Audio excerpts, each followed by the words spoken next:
Due to its length, this episode of Beyond Reality was divided into two parts. The interview with Dylan Howard starts in the first part with a discussion about the royal family split, Prince Harry and Meghan Markle. And in the second part of the interview, Jeffrey Epstein and Ghislaine Maxwell are discussed in detail. Again, this interview is divided into two parts. This is the first of the two. The night may be long and the dark may be deep, but the answers are there to be found. Whether it's the normal, the abnormal, or the paranormal, you're in the right place. Let's go beyond reality. Wow. It's Tuesday night here, and I feel like I haven't done the show in 2 weeks, but it's only been a few days. We had a couple of best of programs, which, by the way, were really good best of shows. Even though I'm not in the studio managing those on occasion, I do listen in and I try to jump into chat regardless of where I am and what I'm doing. And I was really reminded at some of these great guests. I'm going to try to get some of them back on and get some updates on some of the stories. But it was awesome to get out of upstate New York, even if it was just for a few days. I was able to jump on the Harley and go to Gettysburg, Pennsylvania, which... love that area. Absolutely love it. And it was hot. I've got super sunburned. I know you can't really tell in this light, right? I'm trying to show it to the camera. Can't tell, but there's super sunburned arms. And just got to stretch my legs a little bit. So that was awesome. And I'm happy I had a chance to do it. But I'm glad to be back as well because we've been talking about some terrific shows coming up. And now we're starting to get there. Some of these I've been waiting for a long time, and tonight's is no exception. We're going to be talking with Dylan Howard tonight. He is an investigative journalist and an author. He's written books about some of the most controversial deaths, particularly, in some cases murders, in the last 20, 30 years. Things like Michael Jackson, Princess Diana, and, of course, Jeffrey Epstein. Or is it Epstein? I always get that wrong. Jeffrey Epstein.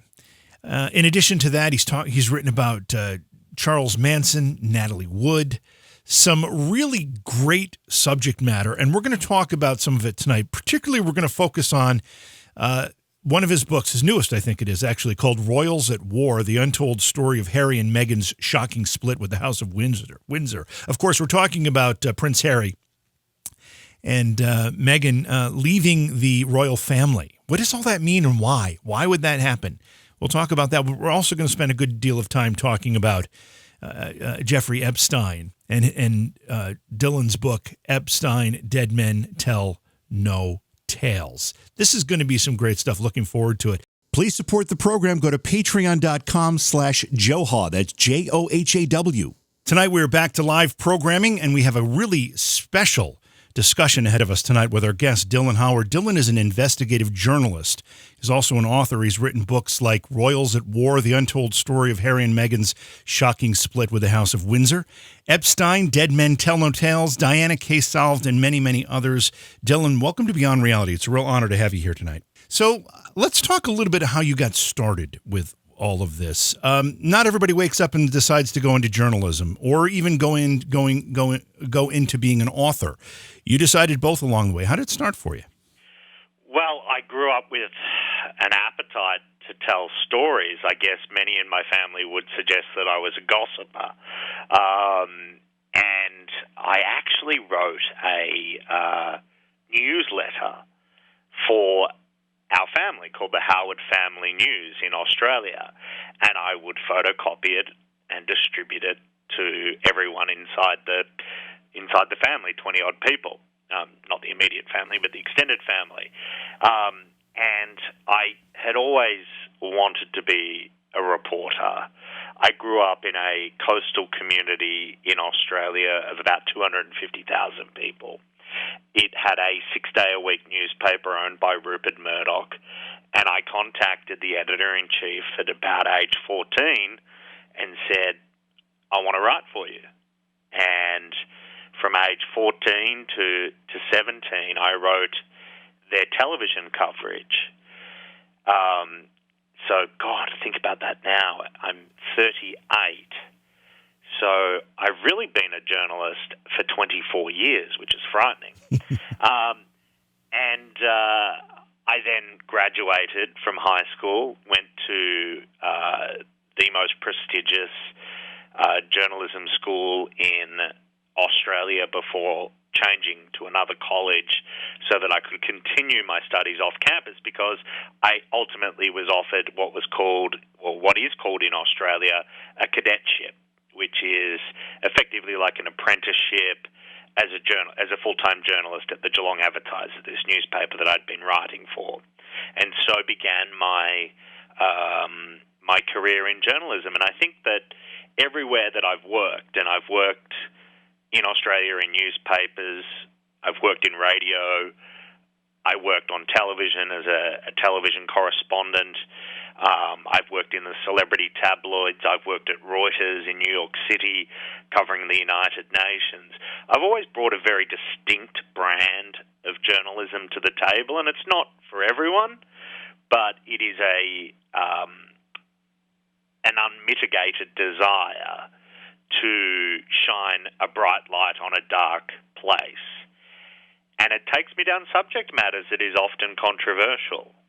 And it is my forte. It is my brand of journalism. Some don't like it. Others do. But it is what it is. Dylan, how does someone who goes into journalism decide to start looking under the rocks that maybe other people aren't looking under, and really delve into what we would call investigative journalism, which is really a whole different brand? It's really a subset to itself. Well, I often say, having managed newsrooms for the last 13 years, there is a difference between a journalist and a reporter. A reporter is someone who curates, aggregates, and doesn't necessarily break any new ground. A journalist is someone who wears out the shoe leather on their shoes, door knocks. I always used to say to my staff, if there is a press conference at a major news story, I don't expect to see you on the video on television, because the press conference is the last place I want you to go, because everyone else is there. Yeah. The story is not there. The story is elsewhere. And you're absolutely right. And not to segue into sort of where we are as an industry at the moment, but I would say that the media landscape is becoming more and more polarized, and it would be fair to say trust in the media is at a record low, because I don't think anyone's practicing honest and nonpartisan reporting.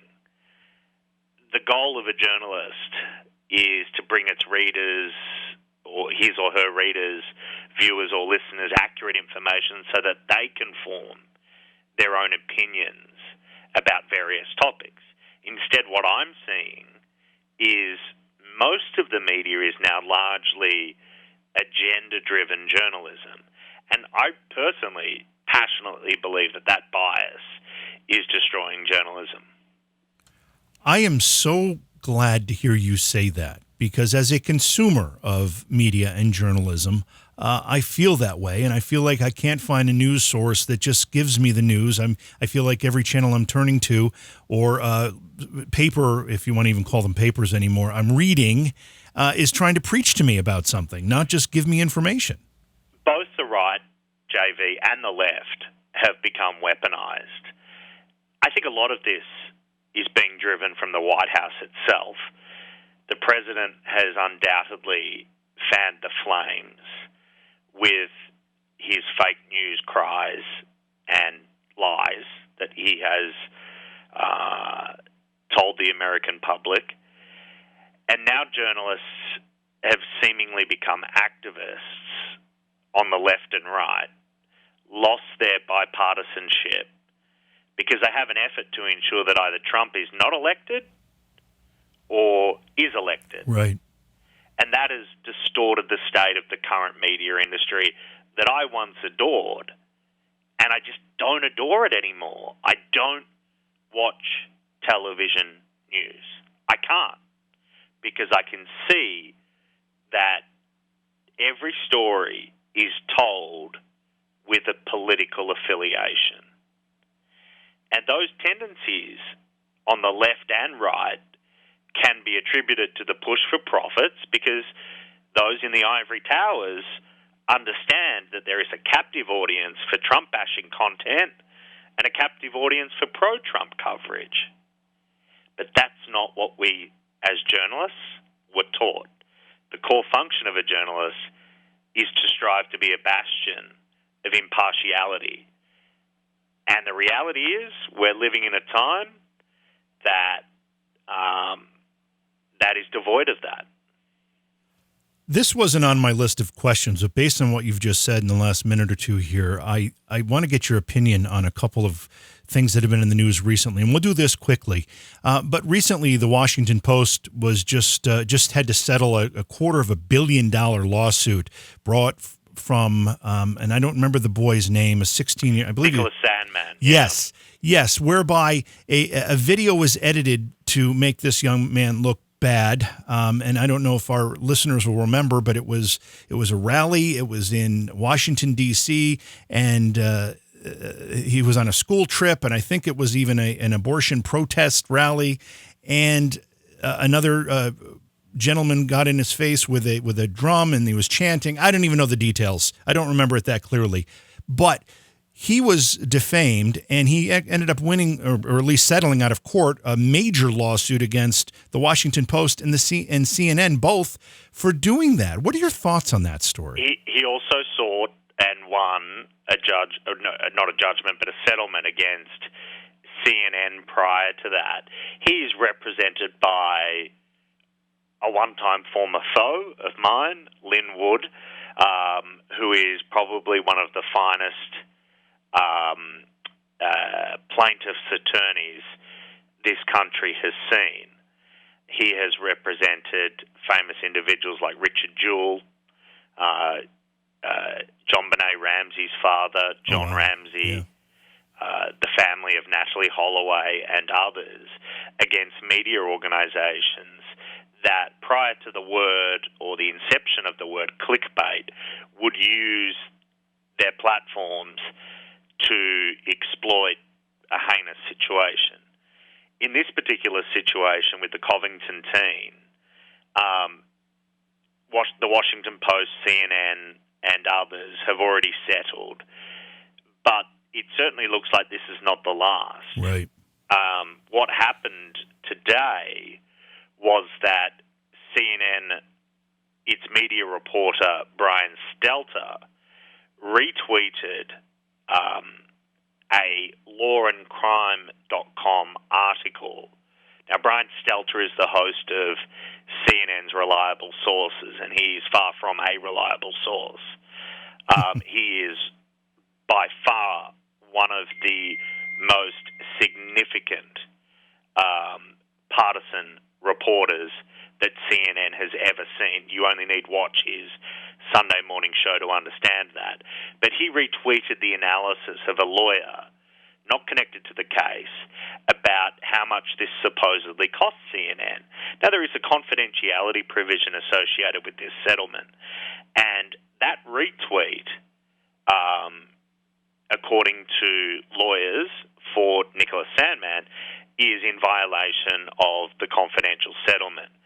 So the lawyer, Lynn Wood, has suggested that he and CNN are going to find themselves facing litigation again over this matter.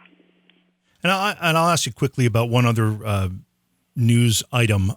There was a group of doctors that stood in front of the Supreme Court the other day, gave a press conference talking about the benefits of hydroxychloroquine as a COVID-19 treatment, and talking about some of the other things that have been circulating in the news regarding lockdowns and children in schools. These were doctors. They were offering their opinion. This video was quickly removed from YouTube, from Google search, and from Facebook, and labeled as misinformation. What are your thoughts on that? I think it's a disgrace. There is obviously two camps of thought when it comes to this particular drug. The president has shared his version that this drug is worth taking. I think that's hogwash. I don't listen to the president when it comes to COVID-19. Right. I listen to others. And I'm prepared to accept the various voices in the room that may challenge whether or not hydrochloroquine, it's a very hard drug to pronounce, Yes, it is a effective or ineffective treatment for COVID-19. But at a time when there is no vaccine or preventative drug, I think medical experts should be considered and their voices shouldn't be silenced. We are now facing a situation in this country where Facebook, Twitter, and YouTube are becoming the arbiter of what is news, what is true, and what is not. right. And that's a very slippery slope to slide down. I mean, that is massive amounts of control. When you are the spigot for I don't know what the figure is. It's got to be at least 80%. Maybe it's 90% of information flow. When you're that spigot, you have a lot of power. Yeah, but also, in fairness, when the president stands at the podium at the White House, he also has that similar megaphone. And let's not forget, the president has said ludicrous things about the coronavirus, has appeared ill-informed and uneducated.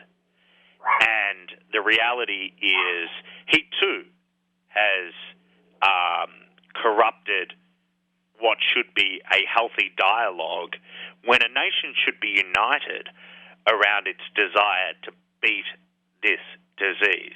This is our world war of our generation. Yeah, it is. And it's split down ideological lines. And that's a travesty in my view. I agree with you. Let's move on and talk more about your investigative journalistic work. You've done a lot, and we're going to cover a bunch of it. But when you first went down that path, tell me about maybe what you'd consider to be your first success, maybe the first rock you lifted up, found an aha underneath it, and wrote about it.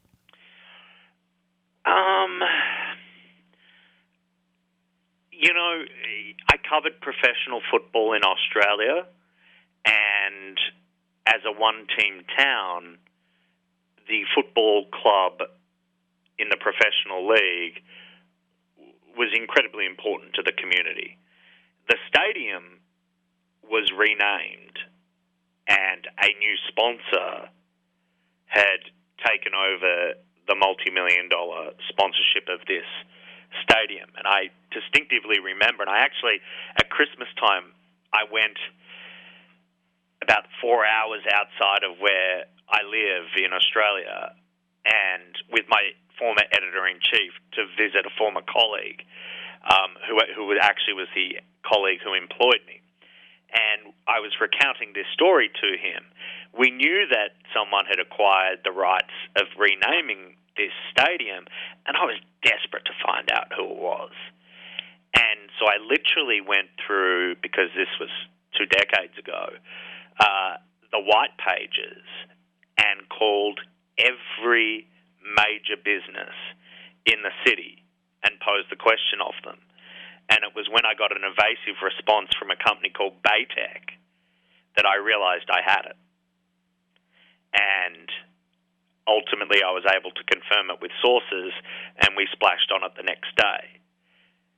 It's that type of determination to want to find out information that can often set a journalist and a reporter apart from others.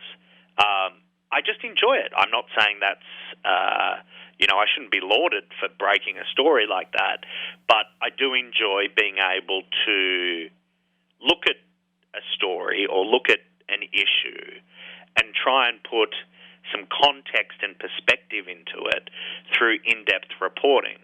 That is what's lost these days. There are a lot of people in the media masquerading as journalists that simply don't do a modicum of investigation. Bo Dietl, who is a former New York police detective, with more arrests than anyone else. He and I were talking, and he said, the way that you practice journalism, Dylan, is very much like that of a detective.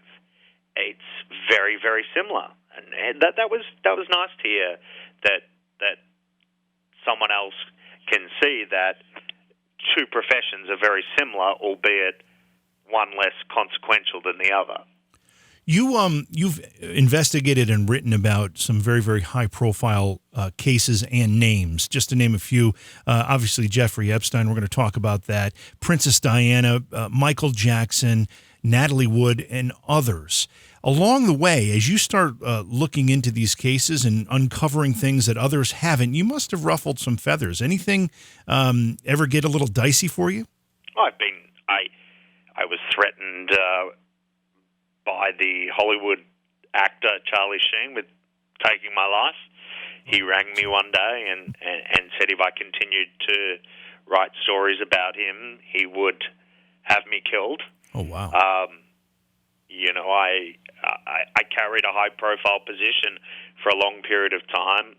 I understand I am a public figure. I write books, I produce documentaries and podcasts, so it comes with the territory. I've had private security have to follow my shadow, if you like, many, many times with controversial stories because of threats that have been leveled against me. But, it comes with the territory. What doesn't kill you makes you stronger. And, I fully understand that if I'm prepared to go down the rabbit hole, be careful what you might well find. Speaking of Charlie Sheen, you shined some light into his antics in his life, didn't you? I did. I mean, it was an interesting story because I had known that Sheen was HIV positive, and I had convened a meeting of my staff, senior editorial staff, and I took a vote. Do we publish this story? There were 7 people in the room, and the vote was 6-1. The dissenting voice was myself. Everyone on my staff said, yes, we publish this story. The reason this by no means is a democracy in a newsroom. It's a dictatorship in some respects. I overruled them because I didn't believe that one person's medical condition was all that important to be exposed. It wasn't until I unraveled a conspiracy at the upper echelons of Hollywood whereby lawyers were profiteering from claims because Sheen had orchestrated what I had dubbed a sex contract. That is, anyone that came inside his house had to sign a non-disclosure agreement that prevented them from, if, God forbid, they contracted HIV from him, from going to court and blowing the whistle on him. Oh, wow. That they'd have to go to arbitration. And to me, this was akin to racketeering. Sure. It was a criminal conspiracy, in my view, because at that time, not telling someone that you are HIV positive was a felony crime in California. It has subsequently been reduced to a misdemeanor. That is when I made the decision to publish the story because it was well within the public's purview to understand the health risk that Charlie Sheen posed. Now, he threatened to kill me 2 years earlier. He was not particularly a fan, probably not on the Christmas card list either. But it was a story well worth telling, a hell of a story, and one which broke down in many ways to Sheen's benefit this racket whereby he was paying out hundreds of, and I'm not exaggerating, hundreds of millions of dollars for victims to keep their mouths shut. Wow. That also, if I remember correctly, that particular case was kind of, and maybe you'll agree or disagree, but it's kind of started to open up people's eyes to some of the other things going on in the Hollywood upper echelon, and maybe even, open the door to this whole Me Too movement, and particularly with the Weinstein case. I do think that this was probably the start of a lot of the subsequent coverage that ensued about looking into people's activities, and I do think that she needed to be exposed, as many other people needed to be exposed. But what I do think is that there has been no proportionality in the Me Too movement. One can be convicted of guilt by association. Yeah. And again, that comes back to the notion of how the media operates. If you are perceived to be someone on the right, the left will come after you. And we're living in a culture that has been described as the cancel culture. It's a cancerous culture, in my view. We are overcompensating in these situations. Is Royals at War your latest book? The latest book that came out was Bad: Money, Power, Betrayal, an unprecedented investigation into the Michael Jackson cover-up. But it came out a week after Royals at War. Okay, gotcha.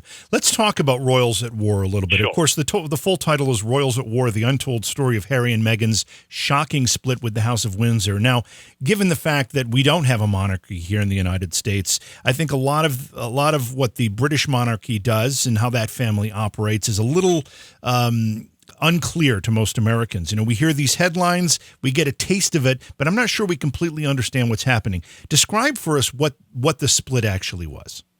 Well, to understand the split and to understand the context of Harry and Meghan's decision to leave the royal family, you have to understand what the royal family, the House of Windsor, represents. And that is an institution that is hundreds of years old. They've not always been known as the Windsors. They changed their name because of German affiliation at the turn of the century. But it is a very autocratic institution that is governed by procedures, protocols, and an expectation of behaviour that they must represent, because they represent the people of the United Kingdom and other Commonwealth countries, including my own country, Australia. I am a monarchist. I believe in the monarchy as an institution. I think that they represent, in most scenarios, the very best in what society should be. They are a figurehead ceremonial organisation, but they have run afoul in recent times and over, many, many years, dating back to Princess Diana's death. Their treatment and their behaviour has been scrutinised. The reason that Harry's decision to leave the monarchy was so significant was the fact that he had been the rebellious royal that was adored by the British public. I think in polls he was the most popular royal family member. They grew up loving him and empathising with him because of his mother's untimely death.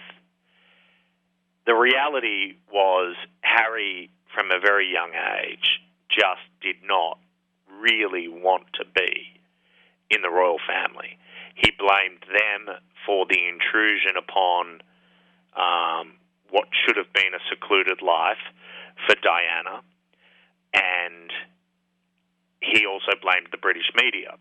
So when he found love with Meghan Markle and she couldn't operate within the confines of the royal family because she was effectively muzzled, she wasn't able to respond to what was racist media coverage from British tabloids.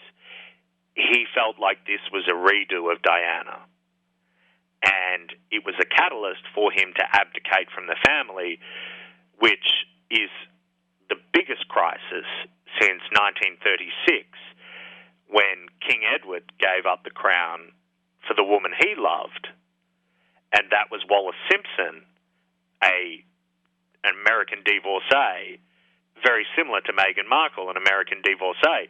This time, Meghan Markle just happened to be of mixed race. And that really, the fact that Meghan was of mixed race really made her a target of the British tabloids. You've written about Princess Diana's death. I don't know what your conclusions are, but there's a lot of talk that this was not an accident, and there's much more to the story than that. Did Prince Harry believe there was much more to the story than what the official account is? I believe that the royal family knows what took place and remains frustrated that they can't get a final conclusion. The fact of the matter was, the man behind the wheel of the Mercedes-Benz, Henri Paul, was 3 times the legal limit in terms of blood alcohol. The reality was there were 4 members in that car. 3 of them were not wearing a seatbelt. 3 of them died. The one who was wearing a seatbelt, the bodyguard, Trevor Rees-Jones, survived the smash. In Diana Case Closed, a book I wrote with an Australian homicide detective, Colin McLaren, we were able to forensically reveal for the very first time how this accident occurred. And it wasn't the ensuing paparazzi. Just think about this for a moment.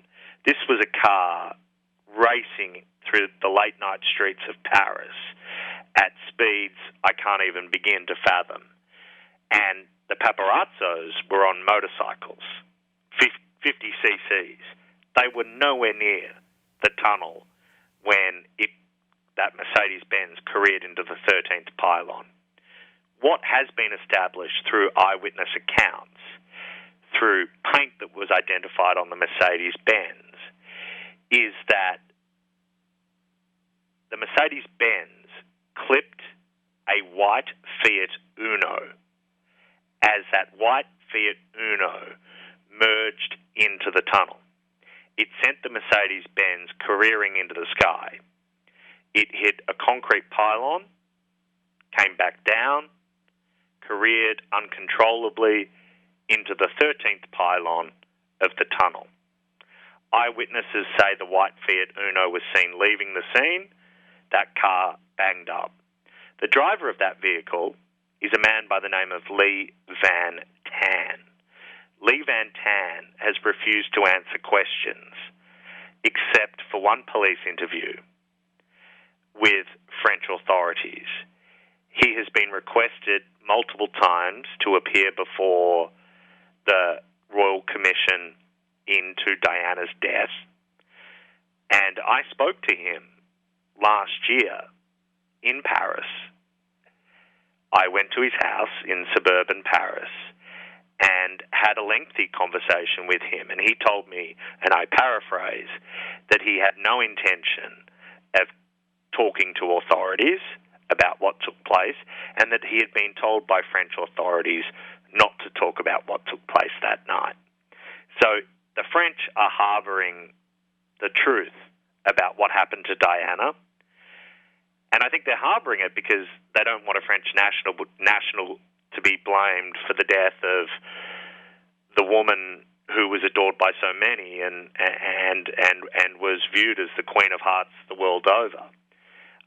This was a simple car accident. I don't blame Lee Van Tan. Lee Van Tan just happened to be in the wrong place at the wrong time. Right. I blame the drunk driver, and I blame the Al-Fayeds, who ultimately were protecting Diana. Henri Paul worked for Mohammed Al-Fayed, and there was an obvious duty of care that was not afforded to Princess Diana in allowing her to set foot in a vehicle that was being driven by a man drunk as a skunk. And what was the situation, and we're kind of jumping around here, but what was the situation with the car itself, the Mercedes? So there has been rumors that the Mercedes had been involved in a car accident previously and had been rebuilt. I don't subscribe to that theory. the overwhelming evidence points to Lee Van Tan's white Fiat Uno. In fact, Lee Van Tan spray painted the white Fiat Uno on the night in question with his brother, bright red. There is a photograph of Lee Van Tan sitting in the car, and you can see the white paint in areas where they haven't painted it completely. So Lee Van Tan is the unanswered and untold story about the death of Princess Diana. So Prince Harry is all his life is basically dealing with this death of his mother. I mean, we forget sometimes that was his mother, in addition to being a public figure. And he starts to become disillusioned with the royal family and decides to leave. What does it mean when a prince decides to leave the royal family? I mean, your blood doesn't change, obviously. What does the actual departure involve? Well, it means that you're no longer on the British taxpayers' dollar. You're not afforded a luxurious residence. You're not afforded a staff. And there is no requirement for you to perform as a member of the royal family. Although largely ceremonial, a lot of it is work that is done on a philanthropic level. Now, Harry has pledged to continue to do that, and I must give him and Meghan credit that they have, during the middle of COVID-19, delivered meals to those in need at a time when they've just moved to Los Angeles. I think they have the ability to, through their foundation, Archwell, to become the most powerful organization on the planet. If you think back to when Lance Armstrong created Livestrong, prior to all his drug confessions, it was considered one of the most powerful organizations in the world. And I think that's what represents itself to Harry and Meghan. I must say, though, to abdicate from the monarchy on the basis that you want out of the limelight, it's certainly odd to move to Los Angeles, where the limelight shines brighter than anywhere else. Boise, Idaho might have been a better choice. Talk a little bit more about how racism played a part in this, particularly as it relates to Meghan. From the moment that she was involved with Harry, the British public was suspecting of her Hollywood connections. The coverage in the media often talked about various things that she did, not conforming to royal rules, breaking royal protocol, and things like that. In defense of the royal family, the Queen knew that a mixed-race princess was critically important to the modernization of the monarchy. At age 93, she went through extensive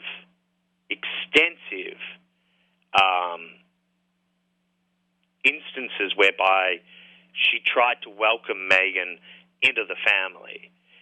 She took her on her private train to a public engagement when her and Harry were just dating. That's not something the royal family affords to anyone until you get married. She gave her diamond jewels. She gave her the pick of jewelry for the wedding. But Meghan ruffled everyone's feathers inside that family. We detail how her and Kate just did not get along, and there was an unbreakable bond between Harry and William. And the catalyst for the issues between these four people that were colloquially known as the Fab Four date back to when William confronted Harry and asked a question that I would expect my brother to ask me if I was getting married. Is she the one? Harry took it as an affront, that it was racist, and that began the great abdication crisis of 2019. There were many other instances when Meghan, I always like to say ruffled royal feathers just because it's alliteration, but she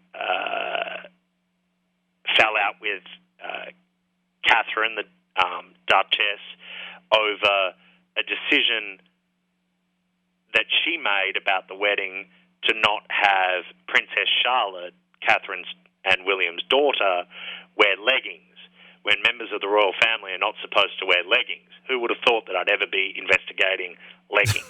But I have. And she said Royal Convention states that you must cover up, whether you're a child or not. Meghan said absolutely not. And so Princess Charlotte did not wear leggings to the wedding. And it was the succession of all of these instances, the turnover of staff within their household. 5 people either quit or were reassigned within months of them getting married. Allegations of overspending. Allegations of using the taxpayer dollar to remodel their house, Frogmore Cottage, to have such things as a yoga room. It was these things that were picked up by the media and began to create this obsession with Harry and Meghan as a couple. I'll give you another example. Okay. The royal family was riled by the fact that Meghan refused to follow royal convention by walking outside a hospital and showing off baby Archie to the world or to the British public as an heir to the throne. Instead, she went home, and 2 weeks later, they did a photo call. And the royal family was not impressed by that. These strict codes that have been in place for decades were snubbed by this royal couple, and they didn't want to be living in this gilded cage. Harry was infatuated and remains infatuated with Meghan.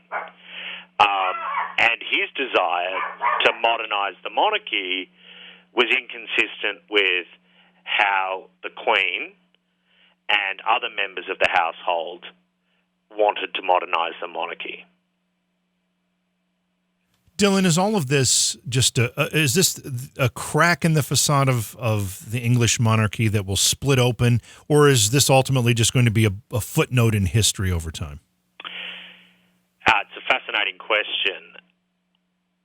I think that the release of a forthcoming book in which they have said to have participated, Harry and Meghan, is likely to cause significant tension between the royal family in Britain and the royal family here, being Harry and Meghan.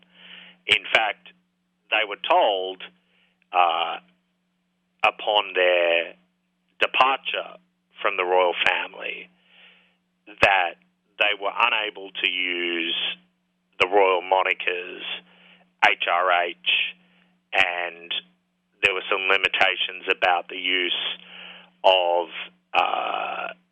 their monikers, the Duke and Duchess of Sussex, that was bestowed upon them by the Queen when they got married. But what the Queen has is the right to take that away. And if she very much believes that Harry and Meghan have done wrong, then the Queen, who is an avid believer in every element of tradition within the royal family, she has the ability to strip them of that. And let's also not forget, when one becomes disconnected from the royal family, things can go badly. Dare I mention Jeffrey Epstein and Prince Andrew, Sarah Ferguson, Prince Edward. When you've had to sing for your supper, these royals have had a very bad tune. And that's what the monarchy fears the most, is that Harry and Meghan in LA could end up on the wrong side of history, and they could be involved in something that is controversial that has the potential to tar or even bring down the British monarchy.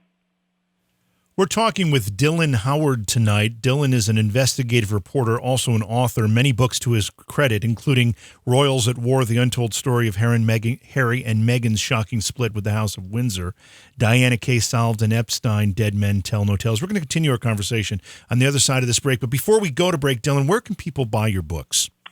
They can go to Amazon, Barnes & Noble, other online retailers. They are also for sale at brick-and-mortar stores, and I think at a time when local businesses are suffering tremendously, I would encourage everybody to go to their local bookstore and support local businesses that have been so horrifically affected by COVID-19. You've been listening to the first of a two-part interview with Dylan Howard here on Beyond Reality. Be sure to listen to the second part, in which Dylan discusses the Jeffrey Epstein case. Beyond Reality Paranormal is hosted by J.V. Johnson and produced by Orion Palmer and Slick Eddie Edwards. Like us on Facebook and subscribe to our YouTube channel. Please consider supporting the program either through your podcast platform, click on the link in the description, or on Patreon at Joha Productions. If you'd like to be a guest on Beyond Reality Paranormal, or you have a recommendation for a guest, contact our producer, Slick Eddie Edwards. Eddie is spelled with a Y at slickeddieedwards@gmail.com.